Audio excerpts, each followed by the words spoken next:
Hi, ഓണത്തിന് പൂ വയ്ക്കാനായിട്ട് നമുക്കൊരു ഹാക്ക് കണ്ടാലോ. ഈ ഒരു കമ്പി ഉണ്ടല്ലോ, ഇങ്ങനെ ഒരു കമ്പി ഉണ്ടെങ്കിൽ നമുക്ക് വളരെ സിമ്പിളായിട്ട് നല്ല അടിപൊളിയായിട്ട് പൂവുകൾ ഇതുപോലെ സെറ്റ് ചെയ്തിട്ട് ഹെയറിൽ വെക്കാനായിട്ട് പറ്റും. ഈ ഒരു കമ്പി വെട്ടിയിട്ട് നമ്മളൊരു റൗണ്ട് ഷേപ്പിലെടുക്കുക. അതിനുശേഷം നമുക്ക് ഇഷ്ടമുള്ള പൂക്കൾ ഇതുപോലെ അടുപ്പിച്ചിട്ട് കോർത്ത് കൊടുക്കുക കേട്ടോ. ഞാനിപ്പോൾ ഇവിടെ എടുത്തിട്ടുള്ളത് എൻ്റെ വീട്ടിലുണ്ടായിട്ടുള്ള പൂക്കളാണ്. നമുക്ക് മുല്ലപ്പൂവായാലും അതുപോലെ നിങ്ങൾക്ക് ഇഷ്ടമുള്ള ഏത് പൂ വേണമെങ്കിലും നിങ്ങളുടെ കോസ്റ്റ്യൂമിനനുസരിച്ചിട്ട് സെറ്റ് ചെയ്ത് വെക്കാം.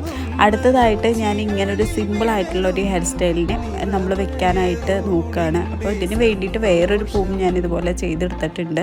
വളരെ സിമ്പിളായിട്ട് നമുക്ക് പെട്ടെന്ന് തന്നെ സെറ്റ് ചെയ്യാൻ നല്ല ഭംഗിയാണ് കാണാൻ വേണ്ടിയിട്ട്. അതുപോലെ തന്നെ നല്ല കംഫർട്ടബിളായിട്ട് തലയിൽ ഇരുന്നോളും. നല്ല അടിപൊളിയാണ് കേട്ടോ ഈ ഒരു ട്രിക്ക്. അപ്പോൾ ഈ ഒരു വീഡിയോ ഇഷ്ടപ്പെടുകയാണെങ്കിൽ നിങ്ങൾ തീർച്ചയായിട്ടും ഒന്ന് ലൈക്ക് ചെയ്യുക. അതുപോലെ തന്നെ ഇതൊന്ന് ട്രൈ ചെയ്ത് നോക്കാം. ഞാൻ ആദ്യം ചെയ്തിട്ടുള്ള പൂവും കൂടി ഇതിൽ വെച്ച് കൊടുത്തിട്ടുണ്ടായിരുന്നു. നല്ല രസമുണ്ടായിരുന്നു, നല്ല ഫിറ്റിംഗ് ആയിരുന്നു കേട്ടോ. അപ്പോൾ എല്ലാവരും ഒന്ന് ട്രൈ ചെയ്ത് നോക്കാം.